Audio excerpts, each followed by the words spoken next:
if you're not, then it's not Sunday, unless you're watching it on a Sunday, in which case it's Sunday. Anyway, it's Sunday for me while I'm saying this inane babble. So, hello and welcome to what is loosely, I suppose, a show. I'm not really sure how you explain it. I'm not sure how you explain me or anything about it. My hair seems to have parted on the wrong side. On the wrong side. I'm sure it's fine. On the different side. And I'm feeling a little bit sort of opposite day, really. It's like I'm in a mirror. I'm in a mirror universe. That's probably what's going on, isn't it? Yes. Where's the camera? There it is. Hello. That's a difficult thing when you're... And I'm on my own again. Nobody's here. So what is the point? Why am I here? Why is anybody... Is it even in tune? Probably not in tune. Hello. Welcome. It's that Welsh Boy UK 76. I don't know whether that's when you were born and whether you're really from Wales and whether you're really a boy. But hello anyway, and hello Philip too. There's two people here. Oh, what shall I do? Two people here. Hooray for you. Two people. And I've got a lovely little, yes, it's good my guitar. You can't see my guitar in the frame, but it's here. And my music's not on Spotify, and it never has been, and it never will be, because it's not really music, and I'm not going to make any money from it. But then again, neither does anybody who's got music on Spotify, because nobody makes money from Spotify, not even the people that make lots of money in the past. Nobody makes any money from Spotify. You may as well go and sit in the grass. That doesn't make any sense, but it sort of rhymes. Sort of. Past and grass doesn't really sort of rhyme, but another word that rhymes with past is last. Last. Hello. And if anybody takes their money and runs really quickly from Spotify, they'll have at least 40p if they've had 1,000,002 downloads. At least 40p, but probably not actually. It's more like a 3p, maybe. 3p from that many downloads is probably not going to get you very far. 3 pence. 3 cents. 3 pence. Something like that. Inflationary. Maybe you will see that 3 cents is enough to get you nothing at all. No, nothing at all. Nothing at all. Yes, so hello. One person, it says. Two people were here, but it says one person. So you've run away. You've run away, very much like all the artists have from Spotify. So was it Neil Young and Joni Mitchell? It's not really all the artists. It's two. I'm sure loads of other people are going to go, yes, me too, I'll do that. I'll get some publicity from not being on Spotify. Don't know where they are going to go. Except, does anybody buy any music anymore? Last music I bought was... I can't even remember. I can't even remember the music that I bought last. Don't really listen to music much anymore. I used to. Not anymore. Nobody here anymore, so that's fine. I've driven you away with my music. My musical talent is very, very small. My guitar is quite big. Down here, anyway. Nobody! It says nobody. Have you gone away? Never mind. It was good while it lasted. Anyway, I'm going to carry on talking. Like I always do. So, this is Sunday. You're still here. It says you're not here. Oh, one person says, thank you very much. I don't know whether Philip's still here. Hello, Philip. YouTube is playing up, well, as usually. CDs from band. Yes, exactly. I want to support people. I want to give them all my money. Yes, I bought a Chinese takeaway yesterday and I tipped the driver. He came with he came with my food. And I thought I should tip him because otherwise it would be rude. But I don't normally tip delivery drivers, but then I thought in this current economic climate it probably was a good idea, because British people don't tend to tip, as I know very well from when I was a waitress. Sometimes I get a penny tip and I'd run after the person and go, hey, you've left your penny here, and they go, what? And I go, well, it's not a tip, is it? And they go, and that was as much tip as I ever got.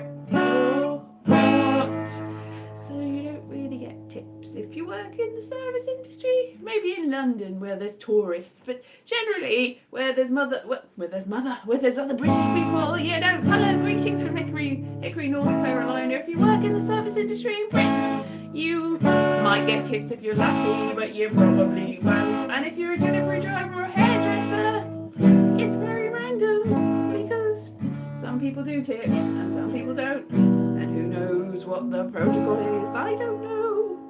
I don't normally get things because I'm worried about that, and I think, well, I don't know how to tip. I went to Florida once and I gave the taxi driver $10, and the person that was with me said, that's too much. And I said, is it? So I don't know. What are you supposed to tip then?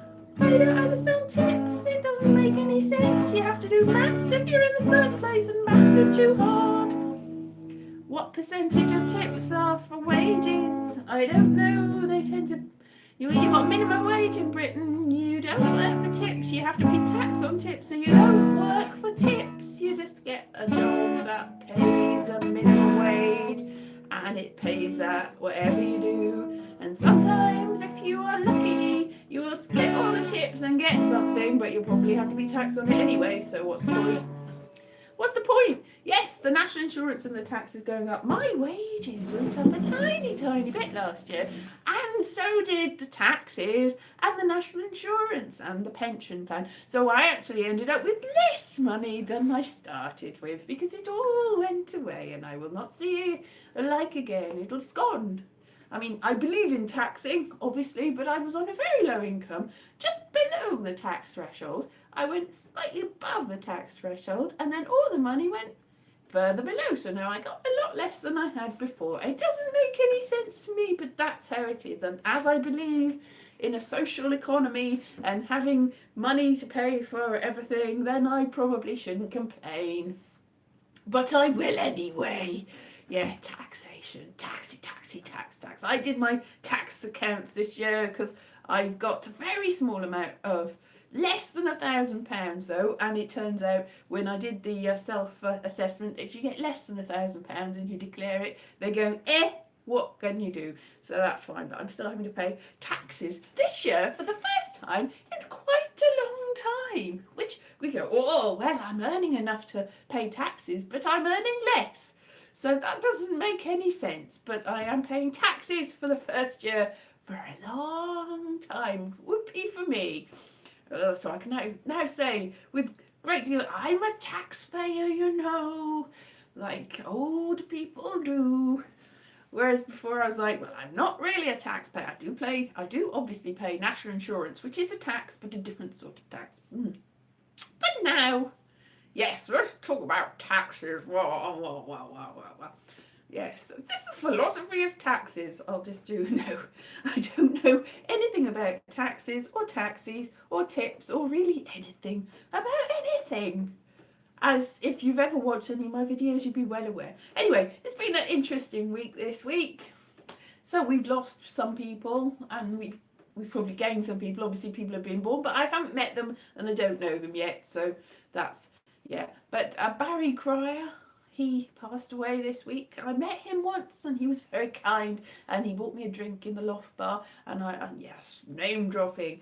But and then Les Dennis came along and said hello to everybody except for me, and I was very aggrieved because Barry Cryer have been so very kind, and I shouldn't bring Les Dennis. I'm sure Les Dennis is a very nice person, maybe just shy, and he didn't want to say hello to the stranger at the table. He did say hello to everyone else, which made it a little bit galling. Because I was already in a big league in my head. Ooh, Barry Cryer's bought me a drink. Well then, that's me, sorted for life. And then along comes Les Dennis to pour cold water on that whole idea. So there you go. You think you're something, you think you're big, and then you're not. Tax, yeah. Have you seen... What? I don't know what that is. I don't know what that is. Are you talking about what's his name? Dominic Cumberbatch, Benjamin Cumberboy.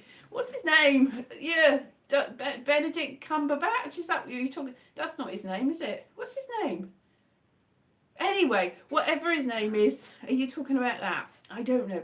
So, it's been a little bit of a week. I mean, I do know people that know him very well, because it's like friends of a friend. So, so they are grieving more than me, and with right, because they know him well, and I only met him once or twice, a couple of times, because I went to see a show. So I hung out with him a few, because Edinburgh is a very strange place. If you're even the slightest bit of an entertainer, then there's not that, or there's a lot of entertainers and people in the business come up for just the August, and then they hang out in the same place. So it's not like anywhere else I've been, in that you can hang around with relatively famous people and pretend that you are famous. You're like, oh, look at all these people, the elite. I feel sort of special. And you're not. It just happens to be that's everybody's up there. Yes, I think Jimmy Carr said it's like some sort of holiday camp for comedians, and I'd say that's probably a sort of fun. Anyway.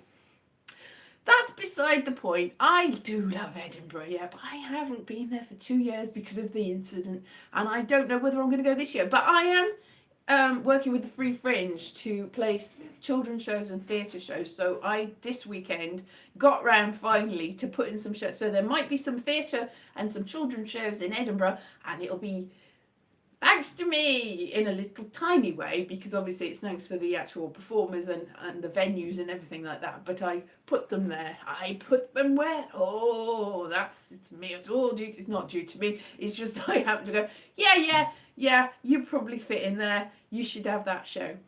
That's basically it. I'm the artistic director, which basically means, you fit in there. There's enough space.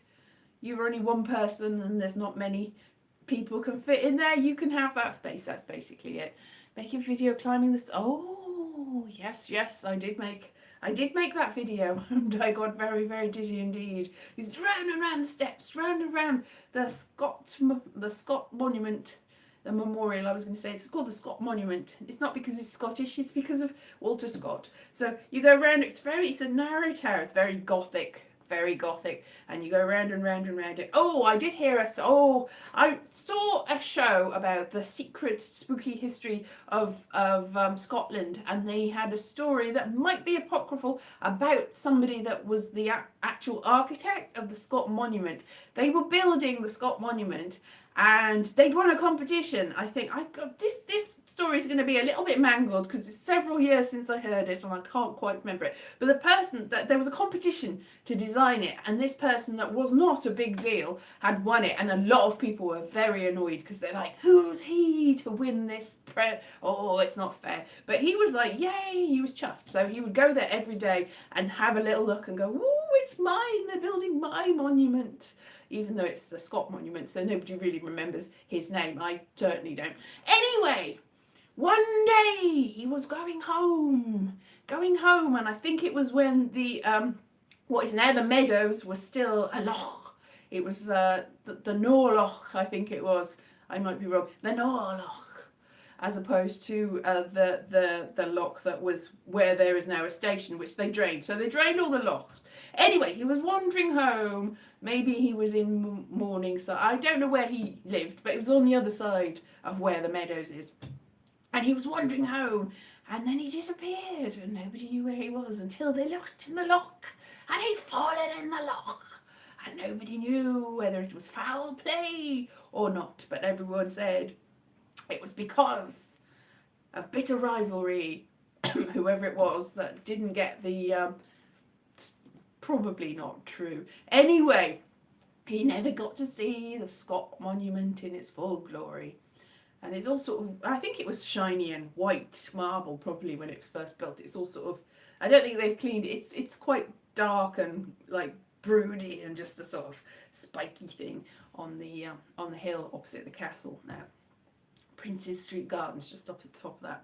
Anyway, that's the spooky story that I can only hardly remember a little tiny bit of the person built the Scott Monument, and I can't remember it. It's very creepy, and it's a very strange monument. If it's you can still see his ghost. Yeah, you can still see his ghost. Good evening, Terry. You still see his ghost if you look like this. If you pretend that you can see his ghost, that's how you can see his ghost. But it's very spooky. It's a spooky monument. And also it featured in, if you've ever seen Cloud Atlas, which is by the Wachowskis and David Mitchell, not the David Mitchell that's in Would I Lie to You, or as I keep calling it, Have I Got Lies for You, because I keep forgetting what it's called. Not that David Mitchell, who's a comedian and actor, but the other David Mitchell, who is a novelist. So Cloud Atlas is the book. I read one year Cloud Atlas the book, and there was no Edinburgh in it, but it makes me think of Edinburgh, this book, because I read it when I was in Edinburgh and I was very moved by it. And then the film came out by the Wachowskis and David Mitchell, and they did have Edinburgh in it, and I was like, what? Because a crucial point in the story, one of the characters, it had been set in, I think, Germany, something like that, but somewhere like that. But at a crucial point in the story, one of the characters goes to Edinburgh and tries to hide, and then he walks up the Scott Monument, and he's like writing letters at the top of the Scott Monument, and I was like, what? Because it had always been an Edinburgh book for me, even though there was no Edinburgh in it. And then a couple of years later, the film came out, and it featured Edinburgh. So I like that film a lot.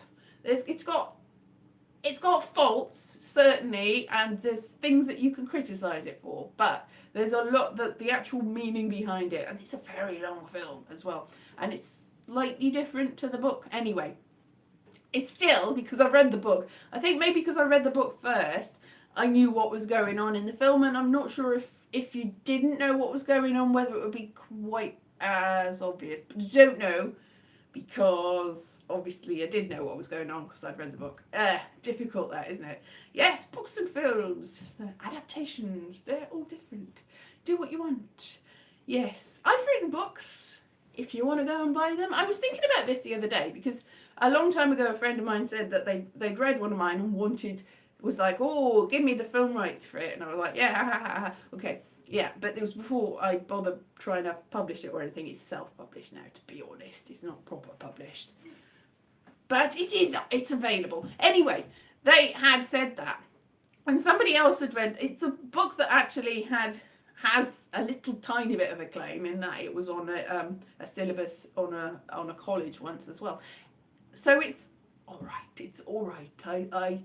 It's all right. Anyway, I don't really tend to describe the characters in great detail because I know when I read books and they haven't described them in the first few pages and I get a sort of mental picture of what the characters look like, then they say, and then this character had only one leg and all his head was fallen off and anyway, if they describe what they look like, that's an extreme example, but you're like, well, that's not how I imagined them, with 5 legs and 7 eyes.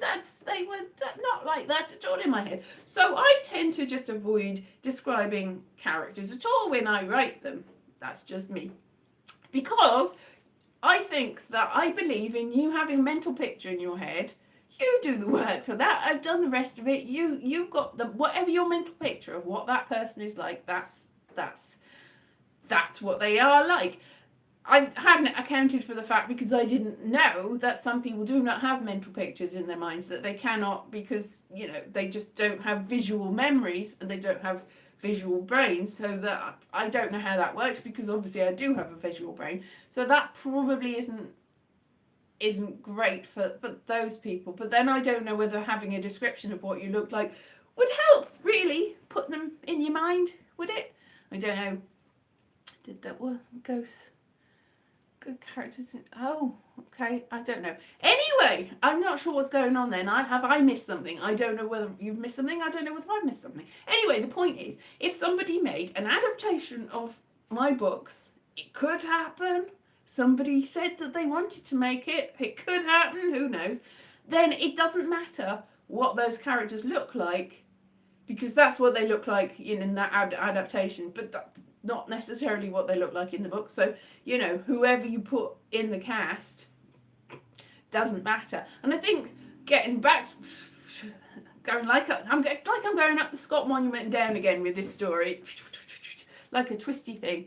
Would I star in a movie of your own book? Well, obviously, if somebody was willing to cast me and didn't think that was in it, yes, why not? Yes, you could guess. I suppose they could do anything. I wouldn't mind, as long as I got properly recompensed for them.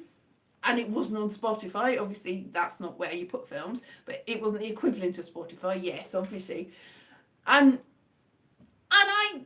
yes, a lot of people, like the person that co-created Dad's Army had written a part for himself in it and was told at the time that that wasn't right. He couldn't be in it, even though he'd written it for himself. He couldn't be in it because that wasn't right and the actors would get jealous. It's like that, it's different. And I think there was union stuff as well going on. So if you did this, you couldn't do this. But my idea of life is that there's only one of them. And if you can get away with doing all the stuff, and people let you do it and you're not really terrible at it, then yes, you should do that. And not go, oh no, I won't do that. If you want to do it and you're reasonably good at it, then do it. And if you're not good at it, then just keep doing it until you are good at it. Or if you're never good at it, just keep doing it anyway. I mean, obviously, probably with professional things, you tend to have to be reasonably good. Although I've seen a lot of people. We won't go there.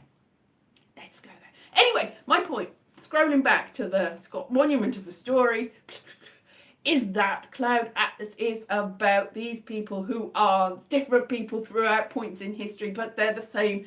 They're the same, but they look different. They're in very different situations. They've got different ethnicities, different genders, different ages. They're different people, but they're the same person because people.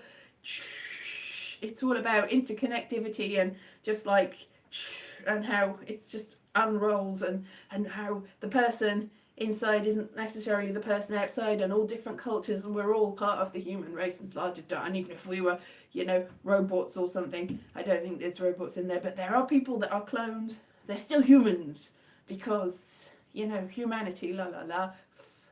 And it all opens up. And the book is very clever in that there's a bit and then there's a bit and then it just changes. But it's a slightly different format for the film. The point is, it doesn't matter what you look like. You can play the parts because I say so. So if anybody does make an adaptation of my book, I don't care. It's not that I don't care. I don't mind whoever you cast. If you think that they are going to be good in the role, then they're good in the role. And if they're not good in the role, then that's just, well, never mind that.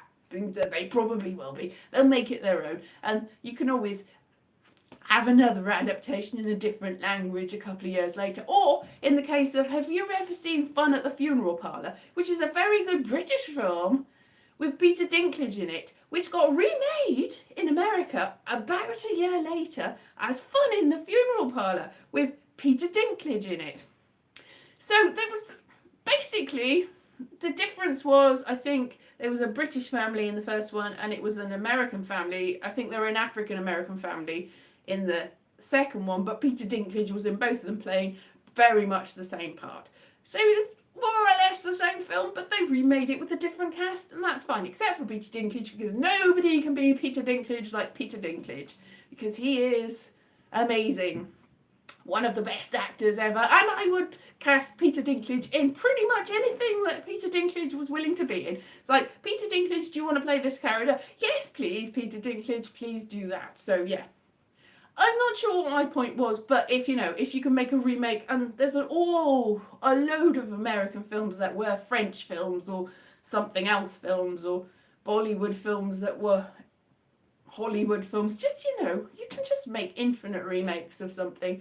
And if it works and people want to see it, then that is fine. Yes. I don't know what the point of that story was, but just to say, doesn't matter who you are or what you look like, or actually what your personality is or anything, because we are basically all living on the earth, and the end. Put animals in it. I don't know whether that makes any difference. You have like Robin Hood, like a fox for Robin Hood and Maid Marian. They were very realistic. Anyway, animation you can have, and like SpongeBob SquarePants. He's a human-y sort of person, even though he's a sponge. SpongeBob SquarePants and BoJack Horseman. Is he a man or is he a horse? I probably had a point in this story somewhere, but I can't remember for the life of me what it is. Never mind, eh? Let's just end with the song. Ha ha! You call it a song? I call it a song. Is it really a song? Oh, I don't know. It's really not really a song. It's gone wrong. Everything's gone wrong. My whole story has gone wrong. I knew that I had a point somewhere, but everything has gone wrong in this song and in my life and basically everywhere. Oh, how are you going to live your life? Are you going to have a good week? Are you going to get married? Are you going to have a wife? Are you going to have a husband? Are you going to have nobody at all? Are you going to have both? You can have both if you want. I don't really care. That's up to you. If you really, really want both, then make sure that the other two people, or more than that, know about that and are fine with that. And if you do that, then that is okay by me and by them. If it's okay by them, why should it even be my business, to be honest? I don't know why you would care if it's okay by me. Why would you care if it's okay by me? Because it's not my life. Whatever you do and whatever you say, if you're happy with it and other people are happy with it and nobody is getting hurt, then does it really matter what I think? No is the answer. It really doesn't matter what I think. It's a pointless thing. A pointless thing. A pointless thing. Everything I think is pointless. Well, that's true in the most part anyway, but it doesn't matter what you do because my judgment is irrelevant to you.